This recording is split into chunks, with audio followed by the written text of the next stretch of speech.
हाँ, तो अभी सारे विद्यार्थी जैसे कि एग्जाम देके फ्री हो चुके होंगे और कुछ सोच रहे हैं सर हम तो फ्री नहीं हुए, क्योंकि कुछ हुआ जो कि अलग अलग एग्जामों की तैयारी लगे हुए हैं। अब रथ किसकी तरफ मोड़ना है सर, ये देखते हैं। रीट भी आगे बता रहे हैं कि जनवरी में हो जाएगी, आगे वीडियो का भी पेपर है,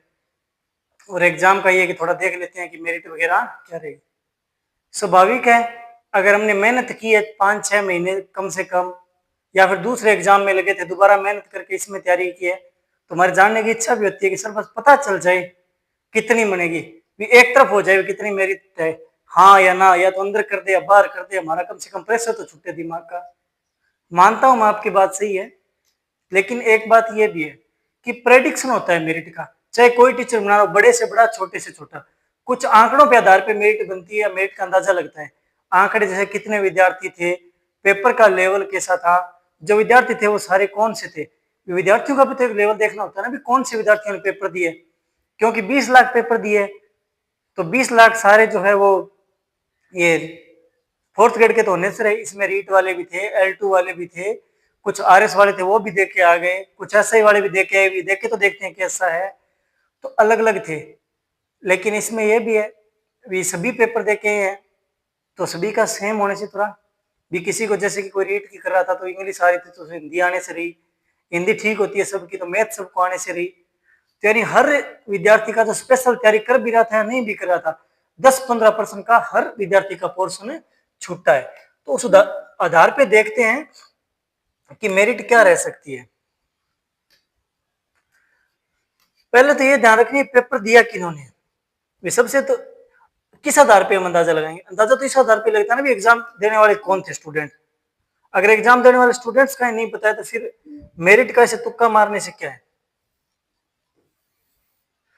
लगभग 20 से 22 लाख विद्यार्थियों ने पेपर दिया था, ठीक है, 22 लाख फॉर्म थे, कह रहे 20 लाख दिया था, ठीक है, 50,000 की समथिंग सीटें, यानी एक सीट पे लगभग 40 विद्यार्थी, ठीक है। कोई भी भर्ती हो, सभी कैंडिडेट सीरियस वाले नहीं होते, आधे कैंडिडेट तो ऐसे होते हैं कि जो सिर्फ चलो पेपर दे आते हैं, कुछ प्रेशर भी होते हैं कि 12th बेस पे थी तो जो सभी विद्यार्थियों देने चले गए, अभी जिसने 12th पास किया BA में जो है, तो इस वजह से फॉर्म्स की संख्या ज्यादा बढ़ गई, जो फॉर्म वो ज्यादा भरे गए, यानी क्वालिटेटिव कंपटीशन जो था वो थोड़ा कम था। यानी क्वालिटी के हिसाब से देखें, जैसे अगर देखें RS वगैरह, SI वगैरह,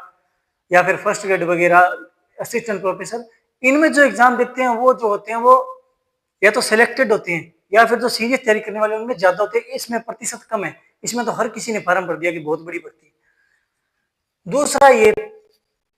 कि जिन्होंने पेपर दिया तो क्या सभी को सब कुछ आ रहा था क्या, मैंने आपको पहले बता दिया सबको सब कुछ है नहीं आता, किसी की हिंदी ठीक थी, किसी की मैथ खराब थी, किसी की इंग्लिश खराब थी। 120 क्वेश्चन थे, ठीक है,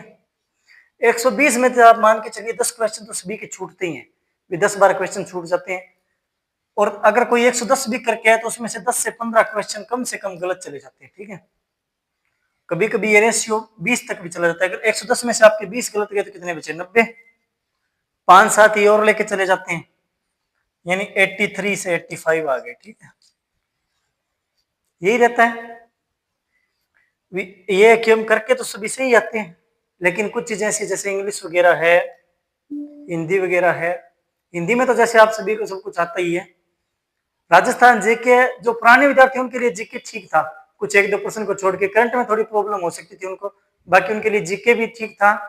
और इंग्लिश भी ठीक थी,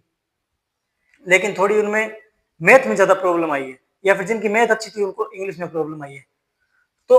मेरिट जो जनरल के हिसाब से अंदाजा लगाया जाता है, ठीक है, और मेरिट कोई 5-10 नंबर के बीच में जाती है, एक कोई नहीं है बता सकता भी 80 जाएगी, जैसे मान लीजिए किसी टीचर ने कह दिया 80 जाएगी, नहीं, ये नहीं बता सकता कोई, प्रेडिक्शन होती है कि हाँ इसके बीच में जाएगी, इससे थोड़ी बहुत कम ज्यादा हो सकती है, कोई ज्यादा हो जाए तो, बाकी ज्यादा नहीं बढ़ेगी, ठीक है। तो जनरल की जो है वो मैं मान के चलता हूँ 80 ±5, यानी 75 से लेकर और 85 तक, ठीक है। अब इस हिसाब से कैटेगरी के हिसाब से OBC, SC, ST, विडो, वो हर कैटेगरी में अलग अलग होते हैं, वो अपनी कम करते चले जाएंगे, ये जनरल सी बात है। आंकड़ा किस हिसाब से, कि कोई कह सकता है सर इसकी तो 60 नहीं जाएगी क्या, या फिर 70 नहीं जाएगी क्या, 72 नहीं चली जाएगी क्या। देखिए एग्जाम चाहे कोई सा भी हो, अगर बहुत ज्यादा टफ है तो बात अलग है, लेकिन अगर नॉर्मल एग्जाम, जैसे एग्जाम इजी से मॉडरेट की श्रेणी में था ना कि टफ की श्रेणी में, तो ये नहीं हो सकता कि 50% मेरिट चली जाए, 60 चली जाए, 62 चली जाए, तो 50% मेरिट होगी,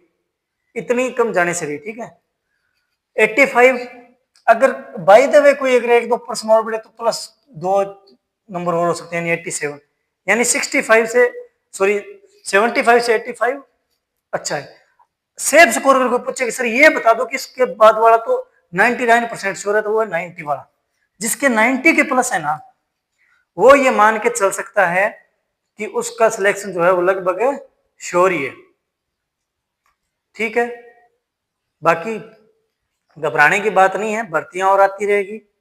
अगर किसी की कम भी बनी है तो। Thank you.